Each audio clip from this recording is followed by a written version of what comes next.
एक बार महात्मा बुद्ध एक गांव में अपने शिष्यों सहित घने पेड़ की छांव के नीचे बैठे थे। आसपास के गांवों से बहुत से लोग अपनी मानसिक समस्याएं लेकर महात्मा बुद्ध के पास आ रहे थे। महात्मा बुद्ध उन सबकी मानसिक परेशानियों का समाधान देते।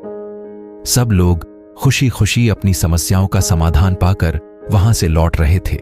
वहीं से कुछ दूर बैठा लोगों को बुद्ध के पास जाते देख एक दुखी भिखारी अपने भाग्य को कोसता हुआ यही सोचने लगा कि अभी कुछ देर पहले तो ये लोग दुखी मन से मुंह लटकाए उन महात्मा के पास गए थे और अब इतना खुश होकर कैसे वापस लौट रहे हैं। आखिर माजरा क्या है, जरा मैं भी जाकर देखूं कि वो महात्मा ऐसा कौन सा खजाना बांट रहा है इन लोगों को। इतने प्रसन्न हुए कि उनके चेहरे लाल हो गए। जब वो दुखी भिखारी कुछ नजदीक गया तो उसने देखा कि ये महात्मा तो लोगों को प्रवचन देकर लोगों के दुख का निवारण कर रहे हैं।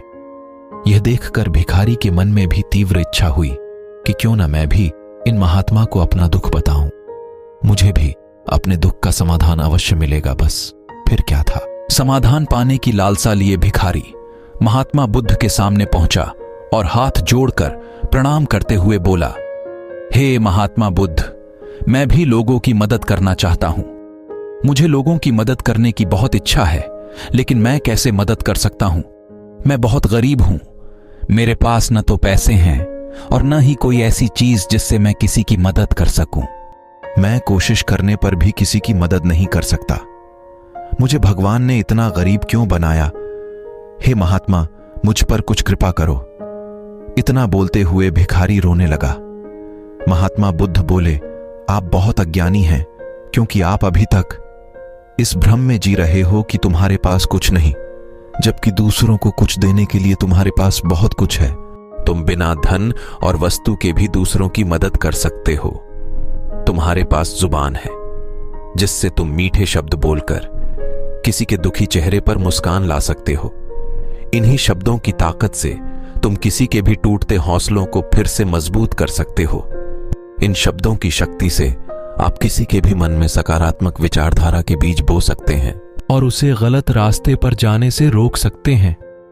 तुम्हारे दो हाथों से किसी भी कमजोर या लाचार व्यक्ति की सहायता कर सकते हो। आपके दो आंखें किसी अंधे को रास्ता दिखा सकते हैं। तुम किसी के लिए दुआ कर सकते हो। यह हो सकता है कि उनके बुरे काम फिर से हो जाएं। आप किसी के अच्छे स्वास्थ्य की कामना कर सकते हैं।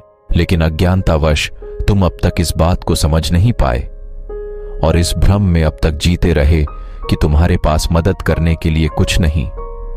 किसी की मदद करने के लिए धन और वस्तु का होना अनिवार्य नहीं है। बिना धन और वस्तु के भी हम कई प्रकार से लोगों की मदद कर सकते हैं। महात्मा बुद्ध के ज्ञान से भरे ये सुंदर शब्द सुनकर भिखारी के चेहरे पर मुस्कान आ गई और खुशी से झूमता हुआ वहां से चला गया। आजकल बहुत से लोग यह सोचकर दुखी होते हैं कि मेरे पास ये नहीं है, बल्कि जो आपके पास है उसी में संतुष्ट रहना सीखें और बिना मतलब के लोगों की मदद करें। इन्हीं से आपको परम सुख की प्राप्ति होगी।